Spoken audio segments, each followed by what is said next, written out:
नमस्कार, मैं हूं सुप्रतिम बैनर्जी और आप देख रहे हैं वारदात।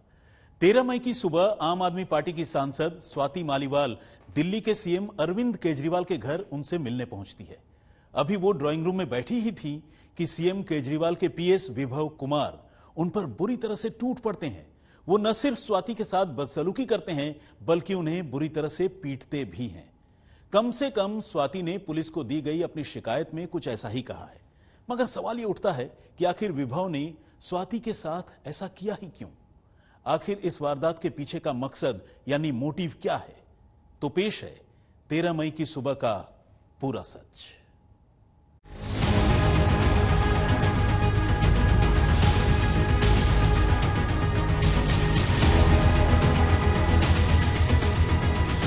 सबसे पहले स्वाति मालीवाल की ओर से मुख्यमंत्री अरविंद केजरीवाल के पीएस विभव कुमार के खिलाफ दर्ज करवाई गई एफआईआर का ये मजमून देखिए। मैं सीएम हाउस के अंदर ड्राइंग रूम में बैठी उनका इंतजार कर रही थी। इतने में सीएम के पीएस विभव कुमार धक्के से ड्राइंग रूम में घुस आए और उन्होंने बिना किसी उकसावे के मेरे साथ गाली गलौज शुरू कर दी। मैं उसके इस व्यवहार से हैरान रह गई। उसे चुप रहने को कहा और कहा कि वो सीएम को बुला दे, लेकिन विभव ने कहा, तू कैसे हमारी बात नहीं मानेगी? कैसे नहीं मानेगी? तेरी औकात क्या है कि हमको ना कर दे? समझती क्या है खुद को? तुझे तो हम सबक सिखाएंगे। इसके बाद विभव ने मुझे 7-8 थप्पड़ मारे। लातों से मेरी छाती, पेट और पेट के निचले हिस्से में मारा। यहाँ तक कि मेरी शर्ट ऊपर उठा दी, जिससे शर्ट के बटन खुल गए।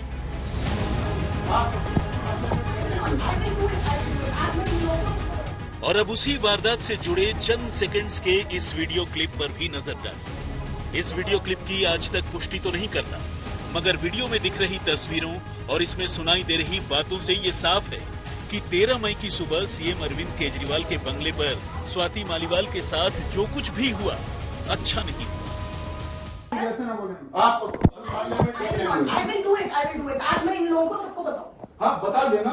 वो आपका आइडिया है। आप मेरे को डीसीपी से बात करेंगे अभी के अभी करा रहे हैं। आप आइए, आप आइए ना। नहीं, मैं एसएचओ सिविल लाइन से बात करूंगी पहले। नहीं, हम यहाँ नहीं कर सकते। नहीं, अब यही होगा और जो करना है करो। और तुम्हारी भी नौकरी खाऊंगी अगर मेरे को टच करा तो तभी तो कह रहे हैं हम। मैंने अभी 112 पे कॉल कर दी है, लेट द पुलिस का, उसके बाद मैं बात करूंगी। तो पुलिस भी तो बाहर ही आएगी, वो यहाँ तक नहीं आएगी ना। नहीं, कुछ नहीं होता, अब अंदर ही आएगी। जो होगा please come with me. Madam बात प्लीज उठा के फेंक ना। हम रिक्वेस्ट कर रहे हैं। हम तो रिक्वेस्ट कर रहे हैं। आज फेंक दो। आप पढ़े लिखे लोग हैं, आपके साथ ऐसा थोड़ा करेंगे। प्लीज मैडम नहीं, आप ऐसा ना बोलें। जस्ट बिकॉज़ यू आर सीटी क्योंकि आपसे ऐसा कौन बोलेगा? हालत ये हुई कि स्वाति जब वारदात के 4 दिन बाद 17 मई को दिल्ली के 30 हजारी कोर्ट में मजिस्ट्रेट के सामने सीआरपीसी की धारा 164 के तहत अपना बयान दर्ज करवाने पहुंची, तब वो ठीक से चल भी नहीं पा रही थी और किसी तरह लंगड़ाती हुई ही उन्होंने गाड़ी से मजिस्ट्रेट के चेंबर तक और फिर वहां से वापस अपनी गाड़ी तक की दूरी तय की। लेकिन सवाल यह है कि आखिर 13 मई को अरविंद केजरीवाल से मिलने पहुंची स्वाति के साथ सीएम हाउस में ये मारपीट और बदसलूकी क्यों हुई? आखिर सीएम केजरीवाल के पीएस विभव कुमार ने क्यों उन पर हमला कर दिया और क्यों उन्हें सीएम हाउस से बाहर फेंकवाने की धमकी दे डाली? विभव की इस करतूत और उसके खिलाफ दर्ज एफआईआर के क्या मायने हैं और ऐसे मामले में दोष साबित हो जाने पर किसी को क्या सजा हो सकती है? तो आज वारदात में इन सारे सवालों के जवाब जानने की कोशिश करेंगे। मगर आइए सबसे पहले ये समझ लेते हैं कि 13 मई की सुबह आखिर सीएम रेसिडेंस में हुआ क्या था।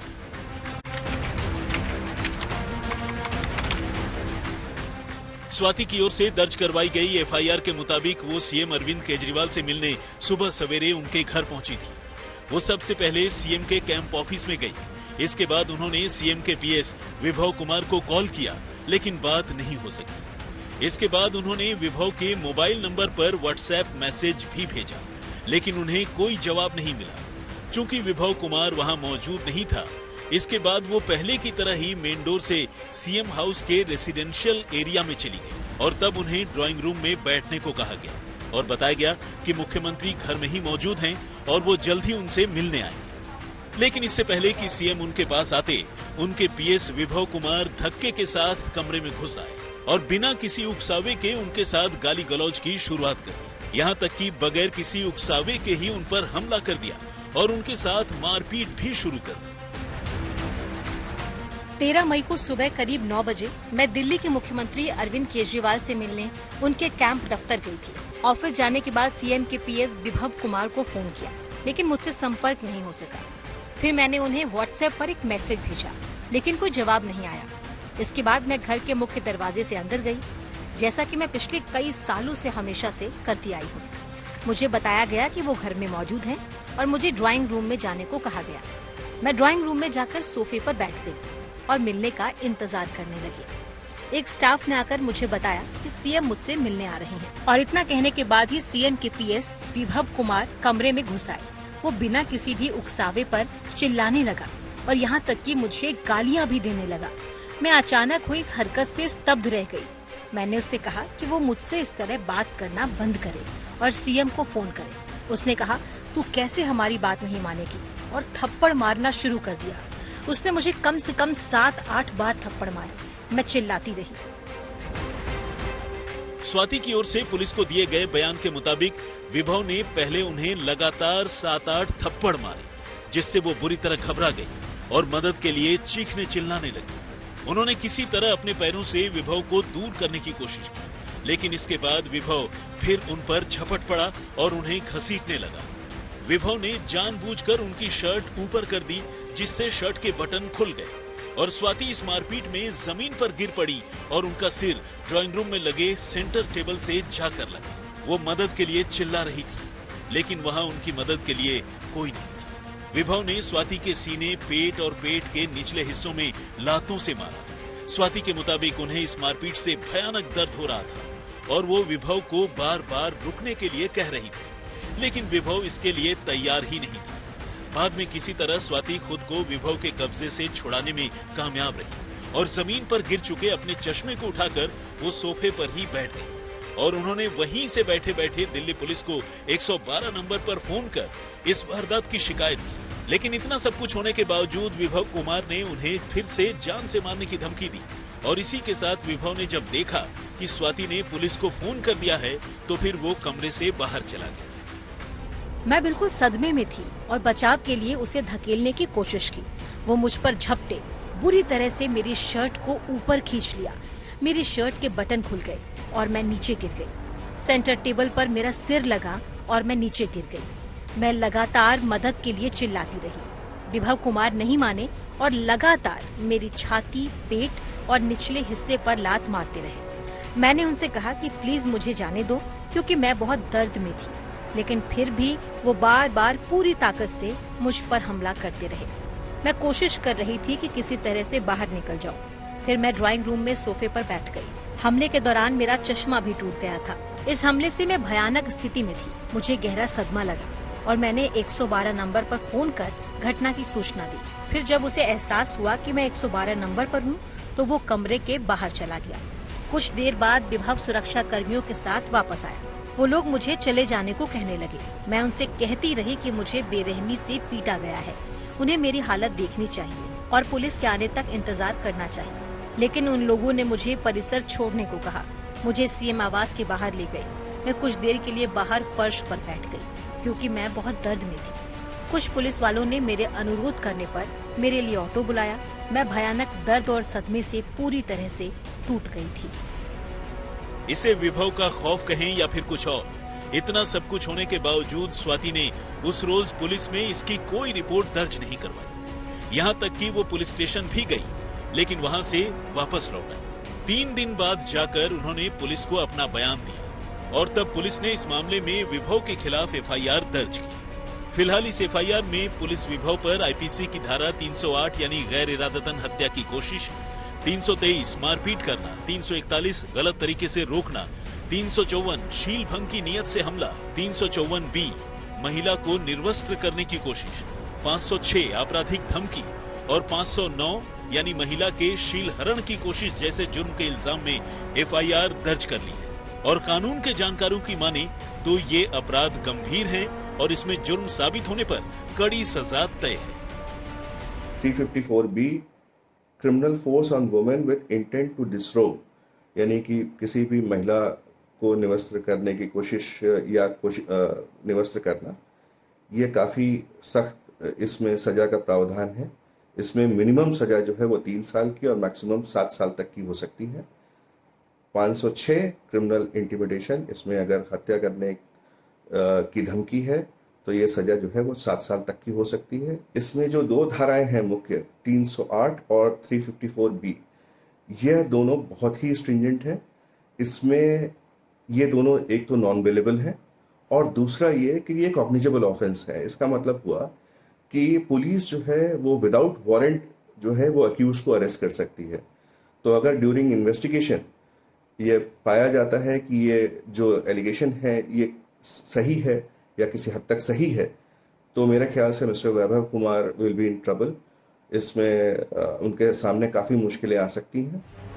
फिलहाल स्वाति ने अपने साथ हुई ज्यादती को लेकर अदालत में मजिस्ट्रेट के सामने सीआरपीसी 164 के तहत अपना बयान भी दर्ज करवा दिया है और ये भी मुलजिम के खिलाफ ताबूत में कील वाली बात है। सेक्शन 164 का जो स्टेटमेंट होता है वो ट्रायल में बहुत ही इंपॉर्टेंट रोल प्ले करता है, क्योंकि ये स्टेटमेंट मैजिस्ट्रेट के सामने रिकॉर्ड होता है, जिसमें किसी प्रकार का डर या धमकी या इस सब चीज़ों से बाहर निकल के कंप्लेनेंट जो है वो अपना स्टेटमेंट मैजिस्ट्रेट के सामने रिकॉर्ड करा सकता है। और ड्यूरिंग ट्रायल सेक्शन 164 का स्टेटमेंट बहुत ही इंपॉर्टेंट रोल प्ले करता है। सवाल यह है कि आखिर विभव कुमार को स्वाति मालीवाल से ऐसी क्या शिकायत थी कि उसने सारे कायदे कानून ताक पर रखकर एक अकेली महिला के साथ बंद कमरे में इतनी शर्मनाक हरकत की। जाहिर है इस सवाल का जवाब या तो स्वाति दे सकती हैं या फिर विभव कुमार या उसके करीबी लोग। दिल्ली पुलिस लगातार सोमवार के बाद से ही स्वाति मालीवाल से संपर्क करने की कोशिश कर रही थी, उनसे बातचीत करना चाह रही थी। उनके घर पर पुलिस की टीम 2 बार आई भी, लेकिन गुरुवार की दोपहर दिल्ली पुलिस के 2 वरिष्ठ अधिकारी, जिसमें एक महिला आईपीएस भी शामिल हैं, वो स्वाति मालीवाल के घर पहुंचे।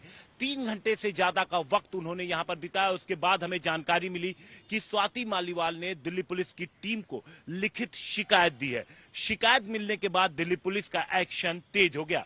दिल्ली पुलिस ने इस मामले में धारा 354 और 509 के अलावा मारपीट की धारा 323 को भी जोड़ा और इस मामले की जांच में जुट गई।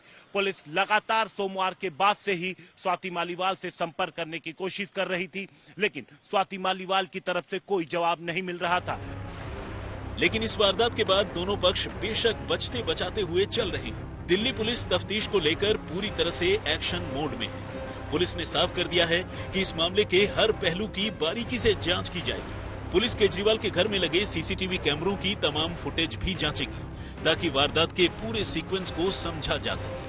आप देख पा रहे हैं यहाँ पर स्वाति मालीवाल पहुंची हुई है, यहाँ पर अरविंद केजरीवाल के घर पर। सीधी तस्वीरें हम आपको दिखा रहे हैं कि दिल्ली पुलिस की टीम के साथ स्वाति मालीवाल यहाँ पर पहुंची हुई है। जगन्नाथ यहाँ से आपको तस्वीरें दिखाएंगे कि किस तरीके से यहाँ पर जगन्नाथ, ये देखिए स्वाति मालीवाल यहाँ पर पहुंची हुई है। जगन्नाथ इस साइड आओ यार, देखो आपको दिखाए यहाँ पर स्वाति मालीवाल यहाँ पर पहुंची हुई है दिल्ली पुलिस की टीम के साथ। मुख्यमंत्री आवास में स्वाति मालीवाल दाखिल हो रही है, काफी धीरे धीरे चल रही है। साथ में महिला पुलिसकर्मी भी यहाँ पर है और आपको बताऊं कि अंदर जो पूरा घटनाक्रम है उसकी क्राइम सीन रिक्रिएट करेगी और खुद एडिशनल डीसीपी, आप देख पा रहे हैं तस्वीरों में, एडिशनल डीसीपी खुद स्वाति मालीवाल को लेकर अब सीएम आवास में दाखिल हो रही है। इस मामले की जांच के सिलसिले में पुलिस ने स्वाति की मेडिकल जांच भी करवाई है, जिसकी शुरुआती रिपोर्ट में पता चला है कि स्वाति के चेहरे समेत शरीर के कुछ दूसरे हिस्सों में भी अंदरूनी चोटें आई हैं, जो उनके साथ हुई मारपीट की तरफ इशारा करती है। हिमांशु मिश्र के साथ अरविंद ओझा, दिल्ली आज तक। स्वाति मालीवाल की शिकायत के बाद अब आम आदमी पार्टी ने भी स्वाति पर काउंटर अटैक कर दिया है।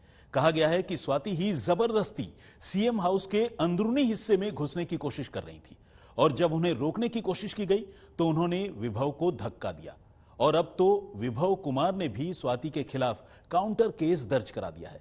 ऐसे में सच कौन बोल रहा है और झूठ कौन, यही सबसे बड़ा सवाल है। सीएम हाउस में 13 मई की सुबह हुई वारदात का रहस्य गहराता ही जा रहा है। स्वाति मालीवाल ने जहां सीएम हाउस में अपने साथ मारपीट और बदसलूकी का इल्जाम लगाया है, वहीं अब इस मामले में आरोपी विभव कुमार और आम आदमी पार्टी दोनों स्वाति मालीवाल के खिलाफ ही मोर्चा खोल चुके हैं। विभव कुमार ने तो स्वाति के खिलाफ काउंटर एफआईआर ही दर्ज करा दी। विभव ने कहा है कि स्वाति बगैर किसी अपॉइंटमेंट के सीएम हाउस के अंदरूनी हिस्से में घुसने की कोशिश कर रही थी और स्वाति ने ही उसे धक्का दिया था, जिसके बाद उसने स्वाति को बाहर निकालने के लिए सिक्योरिटी स्टाफ को बुलाया था। हिमांशु मिश्र के साथ अरविंद ओझा, दिल्ली, आज तक। तो वारदात में फिलहाल इतना ही, लेकिन देश और दुनिया की तमाम बाकी खबरों के लिए आप देखते रहिए आज तक।